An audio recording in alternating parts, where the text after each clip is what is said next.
you before the sun goes down. It's what you're doing, making me feel like I'm falling. And when Ito yung mailbox sa Tower 1. Located siya sa lobby.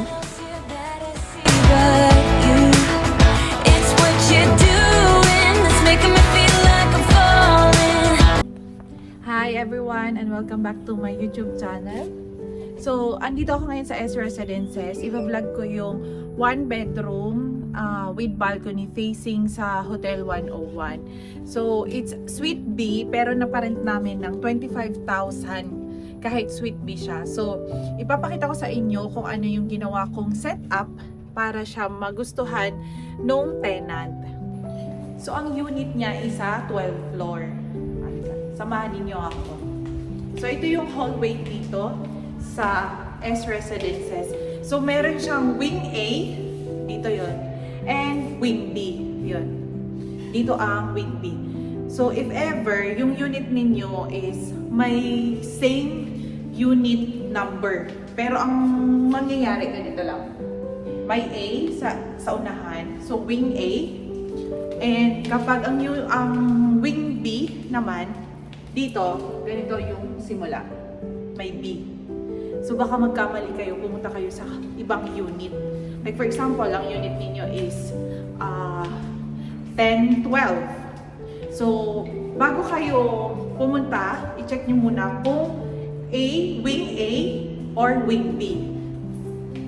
And then meron pa namang term na isa, kung wing A ka, yung pinaka-layout mo naman is either, yung pinaka-common dito is family suite A or family suite B.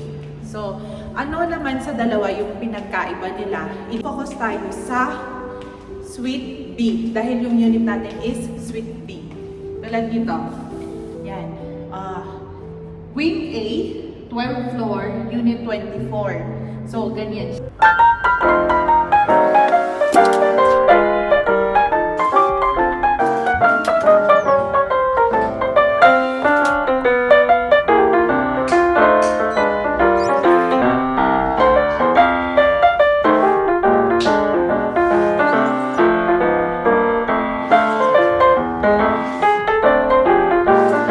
I'm buzzing, let's drink up. Your death look like big fun. Come on, let's get it on. Like that Marvin Gaye song. I'm stunning, you love it. Come on, give me something. I know that you want it. Come on, give me something. The night is young and so are we.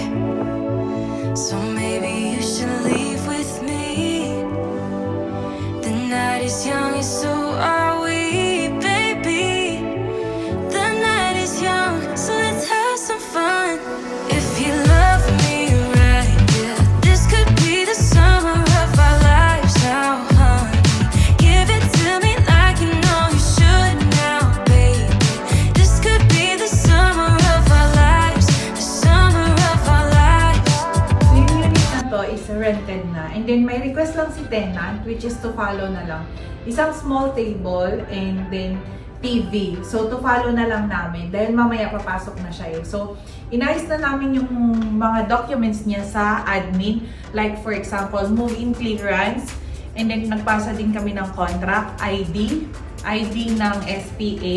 And mostly, ang tanong ng mga unit owner, yung contract ba is between ako or ni tenant? So, ang contract is between lessor and the tenant. So, bali ako is representative lang ninyo. Like, ako yung magiging SPA ninyo. So, ganun lagi yung magiging setup. Kami lang yung magmamanage ng unit. So, like for example, follow up ng payment, gagawa ng working permit, and gate pass. So, monitoring din ng unit yung every 3 months na merong preventive maintenance. So, kami ang bahala doon. And then, magre-report na lang kami kay owner through email. And then, yung official namin na email na ginagamit for updating ng unit is yung rent@talktotindale.com. And then, yung for admin, iba din yung ginagamit namin na email. Para lang ma-organize namin lahat. Kasi pag isang email lang, papasok lahat. Minsan sumasabog yung email namin.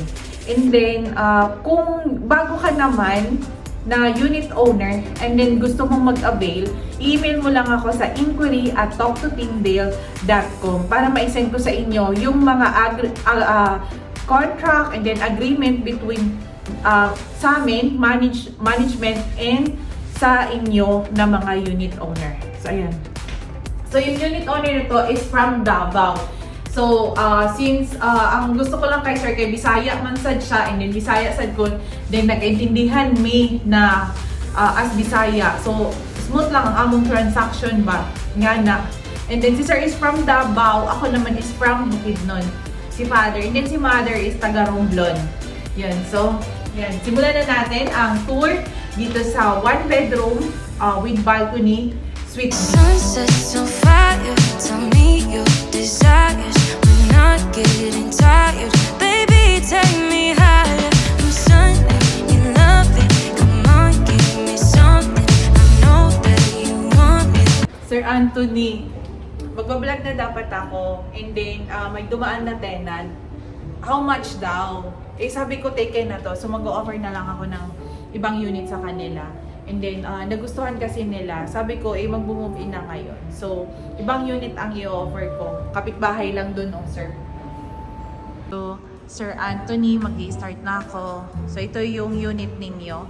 Ito yung ginawa ko sa unit ninyo na basic furnishing. I-close muna natin yung door ng balcony. Yung door ng balcony, ito sir, tinanggal namin yung parang door stopper niya dahil bumabangga dito Yan. Yan.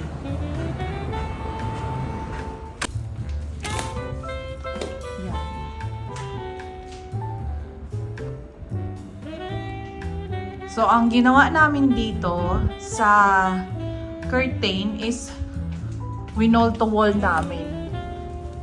Dahil wala nang space kapag doon namin kinabit dito. So, mahihirapan siya. So, winol to wall namin. So, ito yung fan light sa living room. Ring light. So, tricolor din siya. So, ito.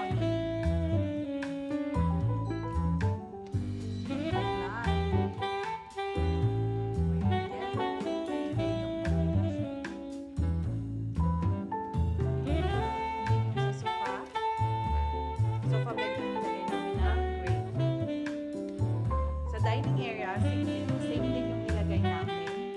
Marble type. So, ito yung available sa supplier namin. And then, ang request ni Sir is Samsung na ref.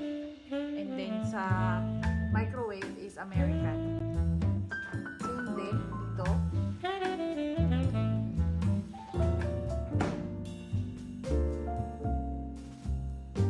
Bedroom, kung makikita ninyo, pagpasok, wala siyang bintana. Ito yung tinatawag na Suite B, Family Suite B.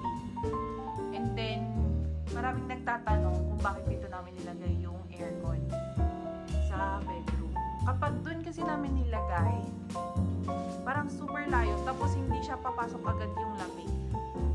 So, ang ginawa namin dito sa living area, fan light, and then dito sa bedroom, yung aircon. And then naglagay kami ng aircon pump. Kasi sobrang layo, kailangan may tulak yung water papunta sa labas. And ito yung light, parang Okada light siya. Logo ng Okada. And then yung gold tip. Ang kasya lang po dito na cabinet is yung door. Yung mga nilalagay namin, yung mga basic furnishing lang talaga. Lalo na ngayon na ang rent is only 25. So, dapat budgeted lang din yung nilalagay namin na gamit. Wala nang mga additional. And then, yung TV, dito namin siya ilalagay. Or dito. Dapat dito kasi nandito yung outlet. Ayan. To follow na lang yon. And then sa bathroom. So, dito may mirror na. Ang inad lang namin, washing machine, Panasonic, and yung washing stand.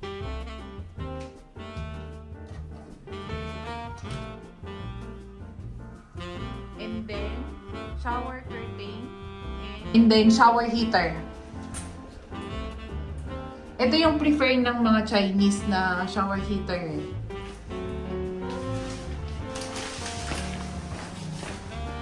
So, hindi na ako nagpalagay ng enclosure dahil ayaw din ng mga Chinese. So, sa basic furnishing, ito lang yung mga nakalagay. And then, same sa kitchen.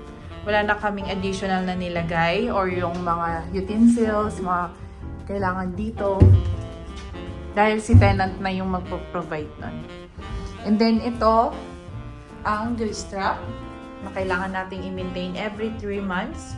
So, mag-check. Mostly, kahit 2 months, pwede na eh. Basta isasabay na lang namin doon sa collection. Sabay checking na rin ng unit.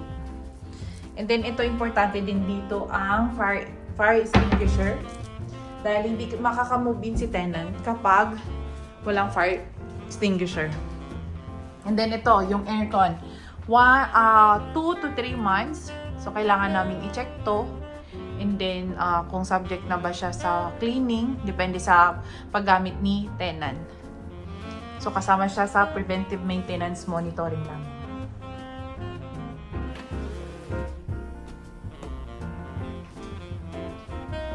And ito yung view ni Sir dito. Alam mo yung hindi ka, Sir, facing amenities, pero may view ka ng swimming pool ng Hotel 101. Hotel 101. Yan.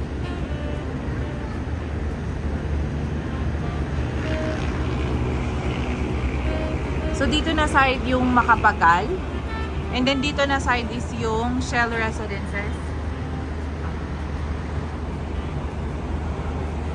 Ito, sir, yung office din na to ng mga Chinese eh. Yung building na yan.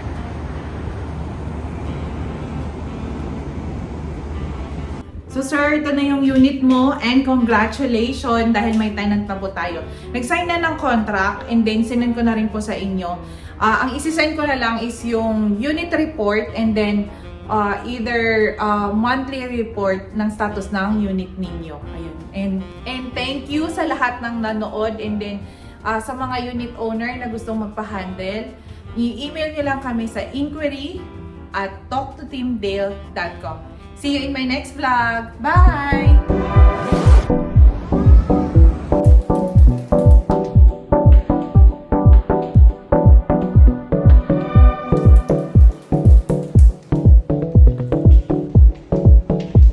Welcome to S Residences Amenity Area.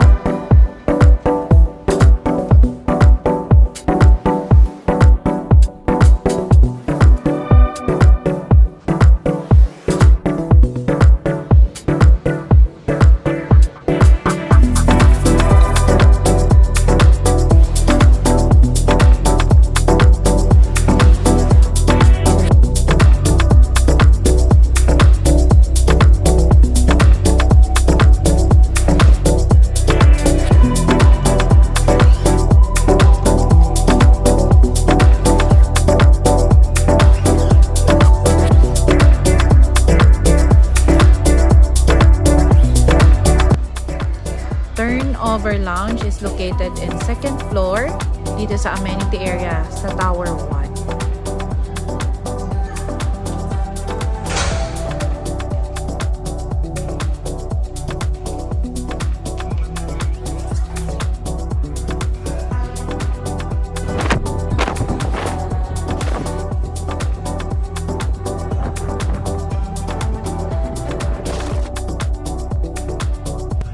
Thank you for watching and don't forget to like and subscribe sa YouTube channel ko.